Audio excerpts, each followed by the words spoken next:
Todos hemos jugado alguna vez a algún videojuego, en una consola, en un ordenador, en un smartphone, pero no todos conocemos su historia. Id haciendo palomitas, que empezamos. Todo comienza en la década de los 40. Durante la Segunda Guerra Mundial, el británico Alan Turing, en compañía del estadounidense Claude Shannon, trabajaron en el descifrado de los códigos secretos de los submarinos U-Boot alemanes. Esto sentaría las bases de la teoría moderna de la computación. Una vez acabada la guerra, las potencias vencedoras construyeron los primeros superordenadores programables como el ENIAC en 1946. No tardaron en aparecer los intentos por crear programas del juego intelectual por excelencia, el ajedrez. Después de varios intentos infructuosos, en 1951 un empleado de la empresa Ferranti, John Bennett, presentó el Nimrod, un ordenador gigante que era capaz de jugar al NIM. Generó mucha expectación, pero fue perdiendo fuelle poco a poco. Un año después llegaría Noughts and Crosses, conocido como OXO, presentado por Alexander Douglas como parte de su tesis doctoral para la Universidad de Cambridge. Estaba inspirado en el 3 en raya y permitía a un jugador humano competir contra la máquina. Fue considerado como el primer videojuego de la historia. En 1958 llegó de la mano de William Higginbotham el Tennis for Two, tenis para dos, un simulador que mediante un programa para el cálculo y un osciloscopio permitía el juego entre dos jugadores humanos. Fue muy popular entre los visitantes de la Brookhaven National Library. 4 años más tarde, en el MIT vería la luz el Space Wars, un juego para computadora usando gráficos vectoriales. Este permitía el control de dos naves que luchaban entre ellas. Fue un éxito a nivel universitario, pero su creador Steve Russell y sus colegas no lo patentaron. Esto dio pie a que se convirtiera en el juego más copiado de la historia. En el año 1966, Ralph Baer comenzó a trabajar en un prototipo que consistía en conectar un aparato a un simple televisor que permitiera al espectador poder jugar con este. La denominó Brown Box.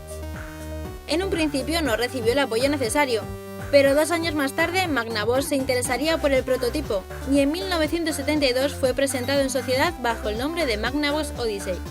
La primera consola doméstica salía al mercado con una buena aceptación. A finales de los 60, Bill Pitts, un estudiante de la Universidad de Stanford, fascinado por Space Wars, tuvo la idea de hacer una versión del juego que funcionara con monedas para salones recreativos. El primer prototipo no salía rentable, así que lo mejoraron, permitiendo que un ordenador controlara 8 consolas simultáneamente, para así poder rentabilizar los costes. Fue bautizada como Galaxy Wars. Casi simultáneamente, Nolan Bushnell había tenido la misma idea que Pitts, pero con más ambición.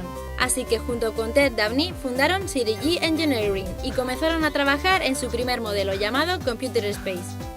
Cuando su prototipo llegó al público tuvo una muy buena acogida y Nothing Associates se interesó en el proyecto y se encargó de la fabricación de la máquina. Pero no funcionó tan bien entre el público en general y Nothing Associates rompió su contrato con ellos. Aún así podemos afirmar que fue el nacimiento de las primeras máquinas recreativas o arcades. En 1972, por problemas de derechos de autor, Bushnell y Dabney cambiaron el nombre de la compañía a Atari. Con el nacimiento de Atari, Bushnell se puso a trabajar en una versión arcade del Ping Pong, juego de la Magnavox Odyssey. Así, bautizado con el nombre de Pong, apareció el primer título de la recién nacida Atari.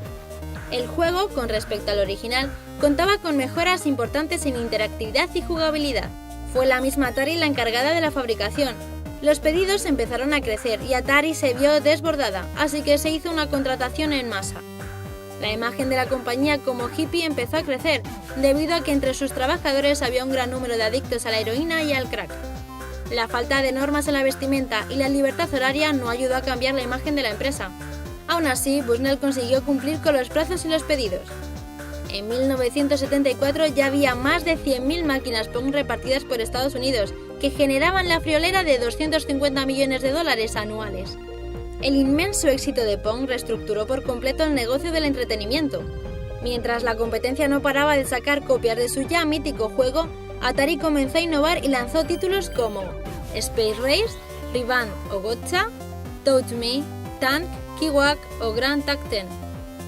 Así se ampliaba el abanico a nuevos géneros de juego. La industria de los videojuegos daba sus primeros pasos y con fuerza. En el 75 vio luz la Telegames Pong, la primera consola doméstica de Atari. Fue un rotundo éxito en ventas. Ese mismo año salió al mercado Gunfight, un arcade de Bally Midway que incorporaba por primera vez en la historia un microprocesador. Otras de las innovaciones eran la aparición de figuras humanas en la pantalla combatiendo entre sí y la introducción de los controles separados para el movimiento y la dirección.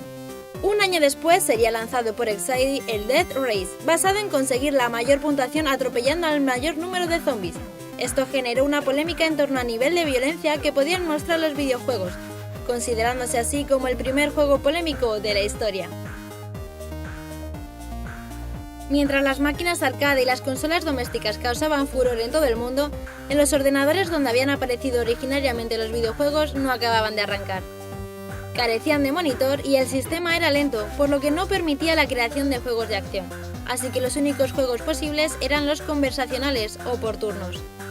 Por esa época, el desarrollador Will Crowder, amante de los juegos de rol, había creado un juego conversacional para sus hijas. Pero no solo desató el gusto de sus hijas por este, sino también el de los múltiples usuarios que empezaron a jugar. Adventure no fue el primer juego conversacional, fue Star Trek, pero sí fue el más influyente. Estamos ante el germen de los juegos de rol modernos y de las aventuras gráficas que conocemos en la actualidad.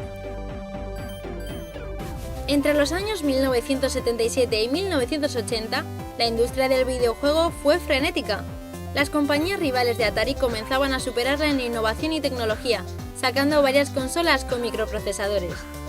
Así que Bushnell, viendo los apuros que pasaba la compañía, decidió venderla a Warner Bros. Por $28 millones para poder sacar así al mercado la ansiada Atari VCS 2600. También fue la época de ideas radicalmente novedosas como el Auto Race o el fútbol de Mattel. Incluso Bear volvió a revolucionar el mercado lanzando el famosísimo Simon. 1978 será un año doloroso para Bushnell y su Atari. Magnavox presentará una demanda por plagio contra la compañía y aprovechará el momento para lanzar su Odyssey 2, que competiría en igualdad de condiciones contra la VCS 2600 de Atari. Bushnell fue sustituido por Ray Kassar en la dirección de la compañía. Sin ninguna experiencia en el mundo de los videojuegos, cambiaría radicalmente el rumbo de la compañía hacia los ordenadores personales, acabando así con la época dorada de Atari. Mientras tanto, al otro lado en Japón, Taito lanzó Space Invaders, con ciertas dudas que se disiparon al ver el éxito con el que era acogido su nuevo título. Arrasó tanto a nivel nacional como a nivel internacional, colocando a Japón como epicentro del desarrollo de videojuegos. Space Invaders estaba inspirado en tanques y aeronaves, pero la compañía presionó al creador Toshihiro Nishikado para convertirles en naves espaciales debido a la influencia de Star Wars en aquellos años. Precursor del Shoot'em Up, fue objeto de múltiples continuaciones, clones y convertido a todas las plataformas importantes del momento. Con esto cerramos la primera parte de la historia de los videojuegos. ¡Nos vemos en la segunda!